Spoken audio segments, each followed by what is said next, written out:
পতন হয়েছে স্বৈরাচারীর। এরপরও গণ অভ্যুত্থানের নেতৃত্বে থাকা শিক্ষার্থী ও রাজনৈতিক কর্মীরা গুপ্ত হামলার শিকার হচ্ছেন। ফ্যাক্ট চেকিং প্রতিষ্ঠান বাংলা ফ্যাক্টের দেয়া তথ্য মতে এখন পর্যন্ত এ ধরনের হামলায় অন্তত ৩৮ জন আহত ও ২ জন নিহত হয়েছেন। রক্তে রাঙা জুলাইয়ের পর থেকে এখনো রক্তের দাগ শুকায়নি। এরই মাঝে কিভাবে এই শিক্ষার্থী ও রাজনৈতিক কর্মীরা হামলার শিকার হচ্ছেন এ নিয়ে ক্রমশ ঘনীভূত হচ্ছে রহস্য। কারা জড়িত এসব ঘটনায় বড় হয়ে উঠছে সেই প্রশ্ন। ১৩ মে দিবাগত রাতে হত্যাকাণ্ডের শিকার হয়েছেন জুলাই যোদ্ধা ও ঢাকা বিশ্ববিদ্যালয়ের ছাত্রদল নেতা শাহরিয়ার আলম সাম্য। এর আগে ৭ ফেব্রুয়ারি আওয়ামী লীগ সরকারের সাবেক মুক্তিযুদ্ধ বিষয়ক মন্ত্রী আকম মোজাম্মেল হকের বাড়ি ঘেরাওয়ের সময় হামলার জেরে নিহত হন আরেক জুলাই যোদ্ধা আবুল কাশেম। কেবল সাম্য বা কাশেম নন, দেশ জুড়ে জুলাই বিপ্লবের নির্ভীক সৈনিক ও ছাত্রদল নেতাদের ওপর হামলার ঘটনা দিন দিন বাড়ছে। এগুলোর মধ্যে কোনো যোগসূত্র আছে কিনা, বিশেষ কোনো চক্র এসবের সঙ্গে জড়িত কিনা, বিভিন্ন মহল থেকে উঠছে সেই প্রশ্ন। গণ অভ্যুত্থানে অংশ নেয়া শিক্ষার্থীদের ওপর হামলা ও তাদের নিরাপত্তা ঝুঁকিতে উদ্বেগ দেখা দিয়েছে বিশ্ববিদ্যালয় শিক্ষক এবং ছাত্র রাজনীতির সঙ্গে সংশ্লিষ্ট লোকজনের মাঝেও। জুলাই আগস্ট আন্দোলনের সম্মুখ সারিতে থেকেই সে নেতৃত্ব দিয়েছে, যদিও সে একটি ছাত্র সংগঠনের সক্রিয় কর্মী। বাট জুলাই আগস্ট যখন হয়েছে তখন ফেসিবাদের বিরুদ্ধে গণতন্ত্রকামী সকল মানুষ, সকল ছাত্র সংগঠন একীভূত হয়ে আন্দোলন করেছে এবং সাম্য সেই আন্দোলনের নেতৃত্ব দিয়েছে। এবং আমরা আস্তে আস্তে ধীরে ধীরে খেয়াল করছি এই যে নেতৃত্ব দানকারী এবং যারা আন্দোলন করেছে তাদের উপরে আস্তে আস্তে আঘাত হানা শুরু হয়েছে। এবং সাম্যের হত্যাকাণ্ড কিন্তু বিচ্ছিন্ন ঘটনা করে বলে পার করে যাওয়া যাবে না, কারণ দেখবেন একটা বিশেষ দলের, ফ্যাসিস্ট দলের কার্যক্রম নিষিদ্ধ হওয়ার ৩ দিনের মাথায় কিন্তু এরকম একটা হত্যাকাণ্ড ঘটেছে। আসলে আপনার প্রশ্নের মধ্যেই উত্তর ছিল। এটা মারাত্মক আশঙ্কাজনক একটা দেশের জন্য। একটা দেশের আমরা এখন একটা গণতান্ত্রিক প্রক্রিয়ায়, যে গণতান্ত্রিক প্রক্রিয়া ব্যাহত হয়েছিল গত প্রায় ১৫ বছর বা তার বেশি সময় ধরে, আমরা এখন দেশটাকে একটা গণতান্ত্রিক প্রক্রিয়ায় নিয়ে যেতে চাচ্ছি, গণতান্ত্রিক ধারায় পুনরায় ফিরিয়ে নিয়ে যেতে চাচ্ছি। এমন একটা সময়ে যেই ছাত্র জনতার আন্দোলনের মাধ্যমে এই অগণতান্ত্রিক সরকারের পতন হলো, তাদের উপর আক্রমণ, এটা ডেফিনেটলি যাতে দেশটা গণতান্ত্রিক ধারায় ফেরত যেতে না পারে সে বিষয়ে একটা ষড়যন্ত্র নামান্তর মাত্র।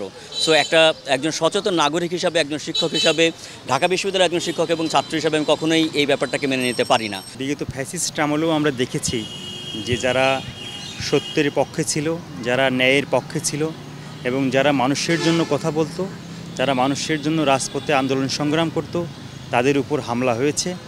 এই ফ্যাসিস্ট শেখ হাসিনা ইন্ডিয়া পালিয়ে যাওয়ার পরে আমরা দেখেছি যে যারা ছাত্রনেতা ছিল বা যারা জুলাই আগস্টের সম্মুখ সারির যোদ্ধা ছিল, এমন ৩৮ জনের উপর হামলা হয়েছে। এর ভিতরে 2 জন ছাত্রনেতা কিন্তু নিহত হয়েছেন, এর ভিতরে ঢাকা বিশ্ববিদ্যালয়ের সাম্যও একজন।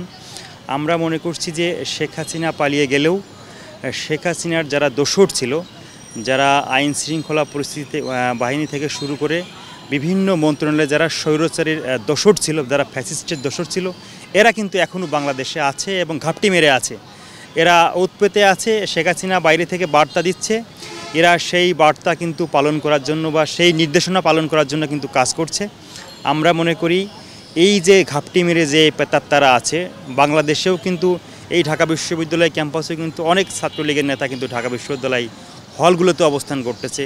অনেক যারা আওয়ামী লীগের স্বৈরাচারের দোসর ছিল, অনেক শিক্ষকরা কিন্তু এখন অবস্থান করতেছে। তারা কিন্তু তাদের নীরব ভূমিকা, ঘাতকের মধ্যে কিন্তু নীরব ভূমিকা পালন করে যাচ্ছে ছাত্রলীগ এবং আওয়ামী লীগের যে শিক্ষকরা ছিল তারা। বিষয়টা যেটা দাঁড়িয়েছে যে একদম ৫ আগস্টের পর থেকে আমরা বাংলাদেশ জাতীয় ছাত্রদলের সর্বস্তরের নেতাকর্মীরা জুলাই আগস্ট আন্দোলনের সাথে সংযুক্ত ছিল, কোনো শর্ত ছাড়া, এবং একটা দাবিকেই বাস্তবায়িত করতে, এটা হাসিনার পতন।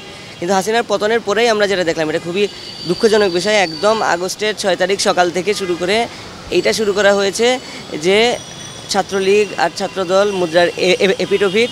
এখন ছাত্রলীগ চলে গেছে, ছাত্রদলকে দমাতে হবে, বিভিন্ন ধরনের আমাদের বিরুদ্ধে ন্যারেটিভ তৈরি করে যেটাকে বলা যায় যে আমাদেরকে হত্যাযোগ্য করে তোলা, সেটা কিন্তু বিগত ৮-৯ মাসে হয়েছে। এবং সেই কারণেই বলবো যে আমাদের এই যে শহীদ পারভেজ এবং শহীদ সাম্যর যে ঘটনা, যে ছাত্রদলের নেতারা মরলে কিছু হয় না, এইরকম একটা ন্যারেটিভ কিন্তু বাস্তবায়ন করা হয়েছে।